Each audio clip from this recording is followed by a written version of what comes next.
नमस्कार, हमारे चैनल का डिजिटल लाइव देख रहे हैं आप और आपके साथ मैं हूं शगुन सिंह। बाढ़ में फंसे लोग छतों पर अपने आप को बचाने के लिए लोग खड़े हैं, अन्नदाता परेशान हैं। तमाम तस्वीरें जो अभी सामने आ रही हैं, ये तस्वीरें हैं पंजाब से, जहां पर त्राहिमाम की ये तस्वीरें सभी को विचलित कर रही हैं। और इसी बीच में हर कोई आगे बढ़कर लोगों की मदद कर रहा है। लेकिन पंजाब में ये स्थिति पैदा क्यों हुई? कितने लोग इससे प्रभावित हैं और इस पूरी स्थिति के पीछे जिम्मेदार कौन है? आज इसी विषय के ऊपर इस वीडियो में हम बातचीत करेंगे, क्योंकि पंजाब की स्थिति फिलहाल बेहद दयनीय है। अभी तक हमने तस्वीरें देखी उत्तराखंड से, हिमाचल प्रदेश से, जम्मू कश्मीर से, जहां पर बादल फटने की वजह से सब और तबाही का मंजर देखा गया। लेकिन पंजाब में तो कोई बादल नहीं फटा। उसके बाद पंजाब में स्थिति क्यों बनी है, सबसे बड़ा ये सवाल, जिसका हम जवाब आज इस वीडियो में जानेंगे। सबसे पहले तो अगस्त सितंबर महीने में जिस तरीके से बारिश का आगाज हो रहा है, मॉनसून पूरे पीक लेवल पर है, उस वजह से आपको उत्तर भारत के हर जिले में, हर शहर में, हर राज्य में इस तरह की तस्वीरें देखने को मिलेगी। अब बात की जाए पंजाब की, तो पंजाब में जो भयानक बाढ़ आई है उसने पूरे राज्य को, और न केवल राज्य को, तस्वीरें देखने के बाद पूरा देश हिल चुका है, क्योंकि वहां से तस्वीरें ही कुछ ऐसी रूह कपा देने वाली सामने आ रही हैं। इस तरह से सिचुएशन को समझिए कि ये बाढ़ पिछले 40 सालों के इतिहास में, अभी तक के इतिहास में 40 साल बाद इस तरह की सिचुएशन क्रिएट हुई है।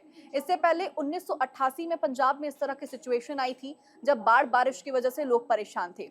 हालांकि पंजाब की बात की जाए, चाहे हिमाचल प्रदेश की या फिर उत्तराखंड की, हर मॉनसून सीजन में आपको इस तरह की तस्वीरें देखने को मिलेंगी।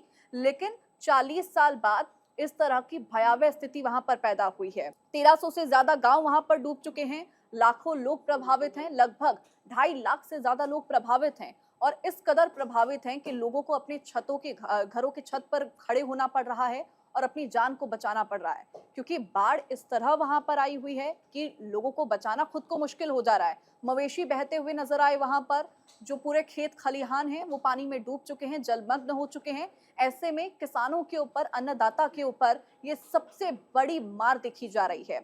अब जानमाल को तो भारी नुकसान हो रहा है, लेकिन ये बाढ़ क्यों आई, जिसको लेकर हम बात कर रहे थे। क्या इस बाढ़ के पीछे सच में प्राकृतिक चीजें जिम्मेदार हैं, या फिर ये मानवीय है, या फिर नदियों का बहाव इसके पीछे जिम्मेदार है? सबसे पहले वैज्ञानिक कारण क्या है, ये भी हम इसमें जानेंगे। लेकिन पहले जानते हैं कि बाढ़ का आना क्यों हुआ और कैसे हुआ। तो जैसे 13 अगस्त 2025 से हिमाचल प्रदेश और जम्मू कश्मीर के जो ऊपरी इलाके हैं, वहां पर बारिश का दौर झमाझम शुरू हो गया था। अब मॉनसून का जो नौवां दौर था, क्योंकि मॉनसून दौर बर दौर आता है, ऐसे में जो मॉनसून का नौवां दौर था वो काफी तेज था। और इतना तेज था कि जो सतलुज नदी है, ब्यास नदी है, रावी नदियां हैं, वो तमाम नदियां उफान पर आ गई। और उसकी वजह से पौंग, भाखड़ा और रंजीत सागर डैमों से जो एक्स्ट्रा पानी, इनका अतिरिक्त जो पानी होता है, उसको छोड़ दिया गया। और ये छोड़ा क्यों किया? क्योंकि डैम पूरी तरह से भर चुके थे, डैम की जितनी कैपेसिटी थी वो पूरी हो चुकी थी। इस वजह से एक्स्ट्रा पानी को छोड़ना पड़ा, रिलीज करना पड़ा। और वही सबसे बड़ी वजह बनी इस भयावह मंजर की, इस भयावह बाढ़ की। उसके अलावा अगर बात की जाए, तो कुल 14 जिलों में बाढ़ की स्थिति नजर आ रही है। गुरदासपुर के 323 गांव प्रभावित हैं। सबसे ज्यादा गुरदासपुर में स्थिति भयावह बनी हुई है। कपूरथला की बात की जाए तो वहां पर 107 गांव प्रभावित हैं, फिरोजपुर में 101, पठानकोट में 89, होशियारपुर में 85, और ऐसे ऐसे करके कई गांव हैं जो कि पूरी तरह से प्रभावित हो चुके हैं, सबसे ज्यादा गुरदासपुर में। और अगर मौत के आंकड़ों की बात की जाए, तो अभी जब हम ये वीडियो शूट कर रहे हैं, इस दौरान तक 30 मौतों का आंकड़ा सामने आया है, जिसमें पठानकोट में सबसे ज्यादा मौत हुई है। 6 लोग वहां पर इस बाढ़ बारिश की वजह से अब हमारे बीच नहीं रहे हैं। उसके अलावा करीब करीब 2 लाख से ऊपर लोग प्रभावित हैं। 3 सितंबर तक स्कूल बंद करने के आदेश दे दिए गए हैं, क्योंकि जिस तरह की स्थिति बनी हुई है, ऐसे में बच्चों की सुरक्षा को देखते हुए ये बड़ा फैसला वहां पर लिया गया। अब बात की जाए कितने लोग वहां पर मौजूद हैं बचाने के लिए, यानी कि रेस्क्यू टीमें, तो देखिए एनडीआरएफ, सेना, बीएसएफ ने लगभग काफी लोगों को वहां पर बचाया है। बड़ी संख्या में वहां पर टुकड़ियों को लगाया गया है, सेना की भी, ताकि लोगों को बचाया जा सके। और अभी तक 11,330 लोगों को बचाया जा सका है। अब आप इसको इस तरह समझिए कि लाखों की संख्या में लोग वहां पर प्रभावित हैं, फंसे हुए हैं, लेकिन अभी तक 11,000 लोगों को रेस्क्यू किया गया है। ऐसा नहीं है कि वहां पर काम नहीं हो रहा है, काम तेजी से किया जा रहा है। केंद्र सरकार भी नजर बनाए हुए है। प्रधानमंत्री नरेंद्र मोदी ने भी पंजाब के मुख्यमंत्री भगवंत मान से फोन पर बातचीत करके पूरे इस सिचुएशन के ऊपर जानकारी ली है, पूरी स्थिति की जानकारी ली है, लेकिन वहाँ पर स्थिति इतनी ज़्यादा खराब हो चुकी है, सड़कें पूरी तरह से जलमग्न हो चुकी हैं, बिजली वहाँ पर नहीं आ रही है और यही वजह है कि रेस्क्यू करने में भी परेशानी का सामना करना पड़ रहा है रेस्क्यू टीमों को। इसीलिए अभी तक 11,000 आंकड़े सामने आ पाए हैं, लगभग इसके आस-पास लोगों को वहाँ से रेस्क्यू किया गया है। हालाँकि लोगों से भी अपील की जा रही है कि अगर आप नदी-नालों के आस-पास रहते हैं, तो सरकार के द्वारा जो शिविर बनाए गए हैं, राहत शिविर, आप लोग वहाँ पर जाकर शरण ले सकते हैं। अब देखिए, सबसे बड़ा सवाल कि असली वजह क्या है? ज़्यादा बारिश आना या फिर नदियों का बहाव? तो इसका जवाब जब हमने जानने की कोशिश की, तो इसका जवाब मिला दोनों ही इसके पीछे असली वजह हो सकती हैं, दोनों इसके लिए ज़िम्मेदार हैं। लेकिन सबसे मेन वजह है ऊपरी इलाकों में हुई ज़्यादा बारिश। अब देखिए, इसको अगर हम मैप्स के ज़रिए समझें या फिर डायग्राम्स के ज़रिए समझें, तो ऊपरी इलाकों में जब ज़्यादा बारिश होती है और उस बारिश का पानी जब नीचे आना शुरू होता है, तो वो डाउनस्ट्रीम के गाँवों को सबसे ज़्यादा अफ़ेक्ट करता है। यानी कि ऊपर से जब नीचे पानी आएगा, तो डाउनस्ट्रीम के जितने गाँव हैं, वो पूरी जलमग्न की सिचुएशन में आ जाएँगे और यही हुआ पंजाब के साथ। जब हिमाचल प्रदेश और जम्मू कश्मीर में मॉनसून की भारी बारिश हुई, नदियों में काफ़ी ज़्यादा पानी भर चुका था, कैचमेंट एरिया भर चुके थे, तो इसकी वजह से सतलुज, ब्यास, रावी नदियाँ 2 से 4 लाख क्यूसेक पानी लेकर बहने लगी।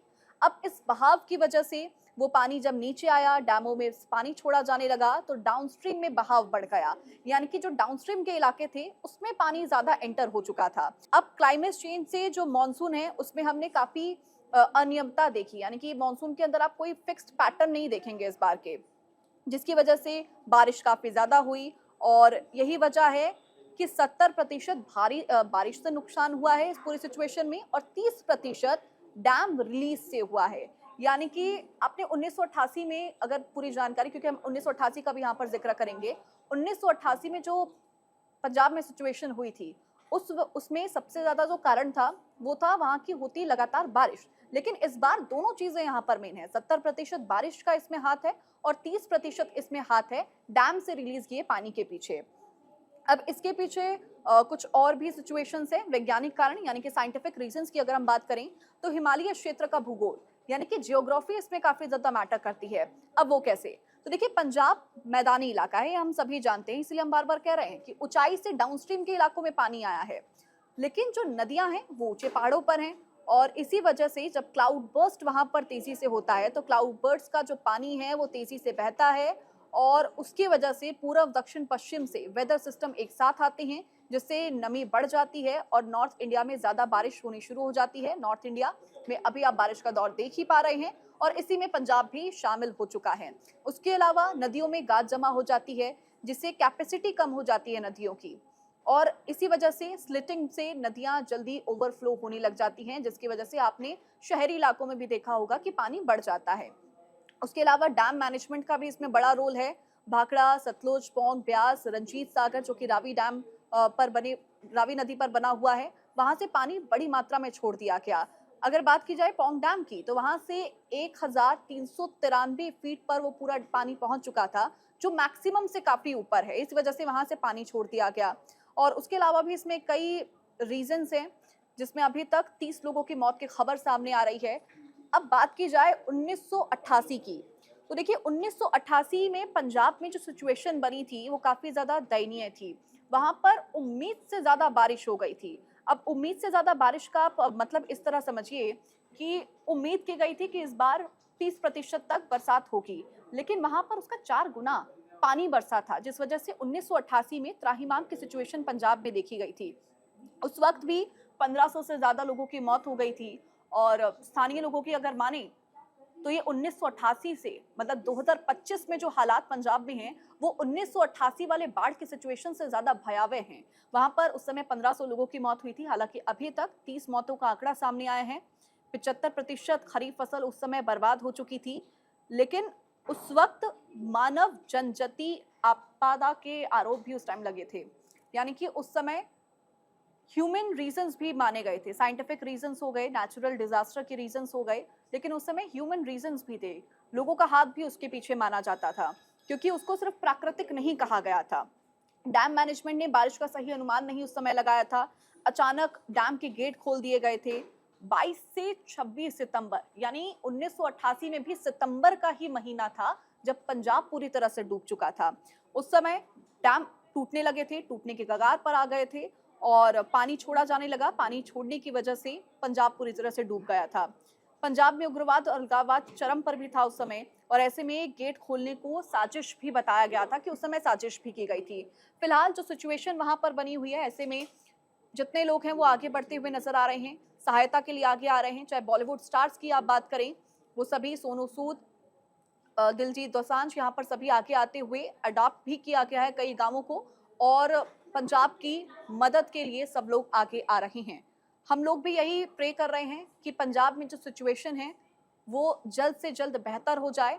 सभी लोग दुआएं कर रहे हैं, प्रार्थना कर रहे हैं कि पंजाब में सिचुएशन जल्द से जल्द नॉर्मलाइज हो जाए।